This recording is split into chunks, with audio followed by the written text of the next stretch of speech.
இங்க hero காம்படிஷன்ல கலந்துக்கிறதுக்காக heroine தையல் machine பக்கத்து வீட்ல இருந்து வாங்கி கொடுக்குறாங்க. அவர் ட்ரெஸ் சூப்பரா தச்சிட்டு போய் ஃபர்ஸ்ட் ரவுண்ட்லயும் செலக்ட் ஆயிடுறாரு. செகண்ட் ரவுண்டுக்கு இன்னும் கொஞ்சம் நல்லபடியா ட்ரெஸ் எடுத்துட்டு ஹீரோ ஹீரோயினுக்கு ஜட்ஜஸ் சொல்றாங்க. ஹீரோ ஹீரோயினும் சரின்னு சொல்றாங்க. ஃபர்ஸ்ட் ரவுண்ட் செலக்ட் ஆன விஷயத்தை ஹீரோ வீட்ல வந்து சொல்றாரு. ஆனா ஹீரோட அப்பா அதுக்கு திட்டுறாரு. நம்ம இருக்கிற நிலைமையில இதெல்லாம் தேவையா, இதெல்லாம் விட்டு தள்ளிட்டு வேலைக்கு போன்னு சொல்றாரு. அவ்வளவு நேரம் அமைதியா இருந்த ஹீரோயின் இந்த ஒரு முறை மட்டும் அவருக்கு சான்ஸ் கொடுங்க, ஒருவேளை அவர் ஜெயிக்காம போயிட்டா நீங்க சொல்ற எல்லாத்தையும் அவர் கேட்பாருன்னு சொல்றாங்க. அடுத்த நாளே ஹீரோ ஹீரோயினும் அந்த காம்படிஷனுக்கு ட்ரெஸ் தைக்கணும்னு ஊர்ல இருக்க எல்லார்கிட்டயும் ஹெல்ப் கேட்டு தைக்கவும் ஆரம்பிக்கிறாங்க. ஊர்ல இருக்க எல்லாருமே அவங்களுக்கு ஹெல்ப் பண்றாங்க. ஹீரோட அப்பா கூட கடைசியா ஹெல்ப் பண்ண வராரு. ஒருவழி அந்த காம்படிஷன் நடக்கிற நாளும் வருது. அதுல அந்த ஜூலியோட டீம்ல இருக்க ஆளுங்க செம்மையா பெர்ஃபார்ம் பண்றாங்க. அதை பத்தி எல்லாரும் கிளாப் பண்றாங்க. ஆனா ஹீரோட ஆளுங்களுக்கு எப்படி நடக்கும்னு கூட தெரியல. ஒரு ஆள் அங்க இன்னும் போனும் பேசுறாரு. இதெல்லாம் பார்த்து ஜட்ஜஸ் சிரிக்க ஆரம்பிக்கிறாங்க. அதே நேரத்துல ஹீரோட அண்ணன் நடக்கிறாரு. அதை பார்த்து எல்லாரும் சூப்பரா இருக்குன்னு சொல்றாங்க. அடுத்து ஹீரோட அப்பா அம்மாவும் சூப்பரா பெர்ஃபார்ம் பண்றாங்க. கடைசி ஹீரோ ஹீரோயின் கூட நடந்து வராங்க. எல்லாரும் செம்மையா கிளாப் பண்றாங்க. ரிசல்ட்டுக்கு முன்னாடி ஒரு பார்ட்டி இருக்குன்னு சொல்லி ஒரு பிரேக் விடுறாங்க.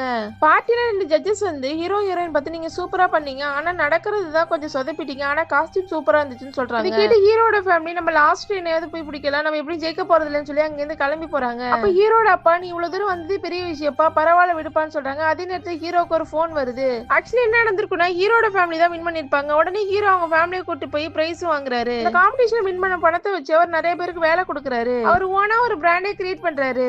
அது மட்டும் இல்லாம சினிமாவில் நடிக்கிறவங்களுக்கு எல்லாம் காஸ்டியூம் டிசைன் பண்ற அளவுக்கு பெரிய ஆள் ஆயிடுறாரு.